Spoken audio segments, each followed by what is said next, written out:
I'm just going to come out and say it. I was an absolute demon at V-Rally and Colin McRae 2.0, especially on mud and gravel stages.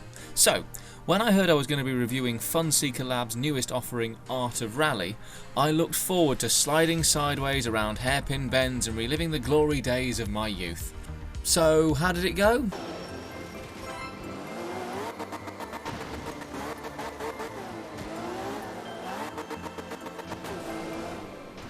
Yeah, it's been a while. Released on the 23rd of September 2020 and costing £19.49, Art of Rally is certainly a unique experience. The basis is that you are rallying in an alternate history where Group B cars were never banned, an exposition that is, for some reason, given to you through the medium of Buddha, and thus you are given the freedom to explore the possible future. And that's about all the information you're given. Literally. That's it. When you start the game up for the very first time, you are asked to choose your nationality and, for reasons as yet unknown, your blood type. And before anyone starts thinking that this is some sort of hoity-toity surveillance program, one of the options for blood type is Saki, so we're probably safe on that front. In fact, this is pretty indicative of the writing style of this game in general. Art of Rally doesn't take itself too seriously, and the developers seem to always go for the gag if there is one to be had. This is perhaps due to, or the cause of, the cartoony and stylized stages where the rallies take place. These are very well crafted, and despite the impressionist style, they are each unique enough to feel like you are touring the world. Once you've given them your blood type, if you don't choose Saki, we can't be friends, and listen to Buddha, then you are sent to Finland and are let loose in the free roam so that you can acclimatise to the driving controls. Ah yes, the driving. If you will indulge my geekdom for a moment, I would like to quote Douglas Adams in order to accurately describe the control system in Art of Rally. It looks like a fish, it moves like a fish, it steers like a cow. It has been a very long time since I played any racing game that is quite as unforgiving as this. The slightest twitch in the wrong direction, the slightest hesitation in braking, the merest whiff of over or understeer and your car is going to end up in the undergrowth. Now, to be clear, this isn't a criticism, far from it. This is a rally game and it should be tough to master, but set against the rest of the styling for the game it becomes a sudden and unexpected lurch into real life physics. But that does mean that when you manage to finish top of the leaderboards after a stage, you really feel like you've actually earned it.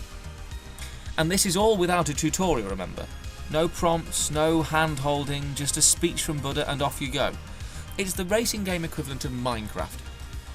The free roam is pretty cool and it contains some of the standard arcade gaming tropes you might expect to find in this kind of game. Collectibles that unlock other maps, photo points, you know the score here. The other main game mode is Career Mode, which follows the alternate history from 1967 to 1996. Unlike traditional rallying games, each year consists of one single nation's rally. For example, my 1967 simply covered the Japan Rally, and after the requisite number of stages have been completed, the rally and that year is finished. This method, while unorthodox, is in keeping with the arcade roots of this game, and it takes out the grind by making Career Mode accessible and relatively quick to complete. After each year you unlock one of the 50 drivable cars, and each is more powerful in turn, and each has their own selection of liveries for you to race in. And they are, despite the clear desire to not appear exactly like a licensed real-world counterpart, very recognisable and overall very well designed and a lot of fun to drive. And the sound for each car is really, really well done. As a side note on design, I just want to take a moment and say how much I appreciated the addition of people on the actual course.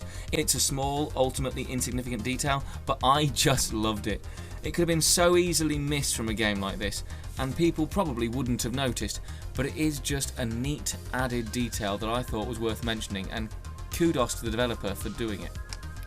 Art of Rally is a good, fun and challenging game that breathes a bit of new life into a genre that nobody knew needed it, but will be very glad of once they've experienced it. Don't expect to be the next Colin McRae or whoever the current hot property in rallying is right away, but you will certainly get a lot of enjoyment out of the journey it will take to get there. I'm going to give Art of Rally a very well deserved 7 out of 10. I've been Chris for Invicta Magazine, and thank you for watching. Let us know what you think in the comments, and if you enjoyed it, please do give this video a like and a share. Don't forget to hit that subscribe button and keep up with all our latest content. You can also find us on Facebook, Instagram and Twitter, plus we stream regularly on Twitch, and you can find all those links in the description below along with our website. See you next time. Goodbye for now.